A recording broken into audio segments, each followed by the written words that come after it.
परमात्मा के सत्संग को 8 वर्ष पूरे हो गए। परमपिता परमात्मा की इतनी रहमतें हैं हम सबके जीवन में, क्योंकि परमात्मा किसी एक का नहीं है, पिता परमात्मा सबके ही हैं। सबके जीवन में उनकी अनंत रहमतें हैं। का जितना ज्यादा संग करोगे उतनी आपकी आत्मा मजबूत बनेगी, उतने ही आप अच्छे कर्म करोगे। जितना आप संसार का संग करोगे उतनी ही आपकी आत्मा कमजोर बनेगी। आप काल के दायरे में आओगे और काल आपसे पाप कर्म करवाएगा, और पाप कर्म का फल मुझको ही भोगना पड़ेगा, केवल इस जन्म में नहीं, न जाने कितने जन्मों तक हमारे कर्मों की कहानी चलेगी। बस एक ही चीज मैं आप लोगों को आज बोलना चाहती हूँ, अपने संग पर ध्यान दीजिए।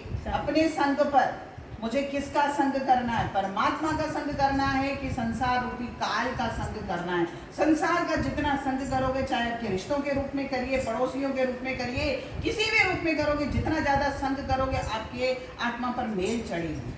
और ये मेल उतारने के लिए बार बार आपको इस संसार में आना पड़ेगा। अगर आप चाहते हो कि मैं मनुष्य जन्म में आकर मुक्ति को धारण करूं, तो मुक्ति आपको केवल तभी मिलेगी जब मैं मुक्ति के दाता का संग करूंगा, नहीं तो आपको मुक्ति नहीं मिलेगी। आप अगले जन्म में कुत्ते बिल्ली जो भी बन के आओगे और बार बार जन्म मरण के चक्कर में आवागमन में घूमते रहोगे, आपको कभी मुक्ति नहीं मिलेगी।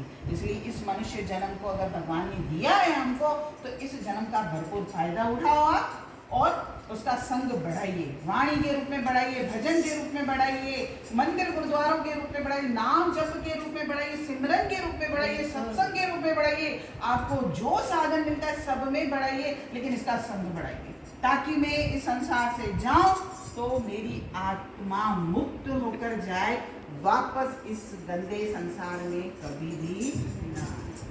मेरा जीवन सारा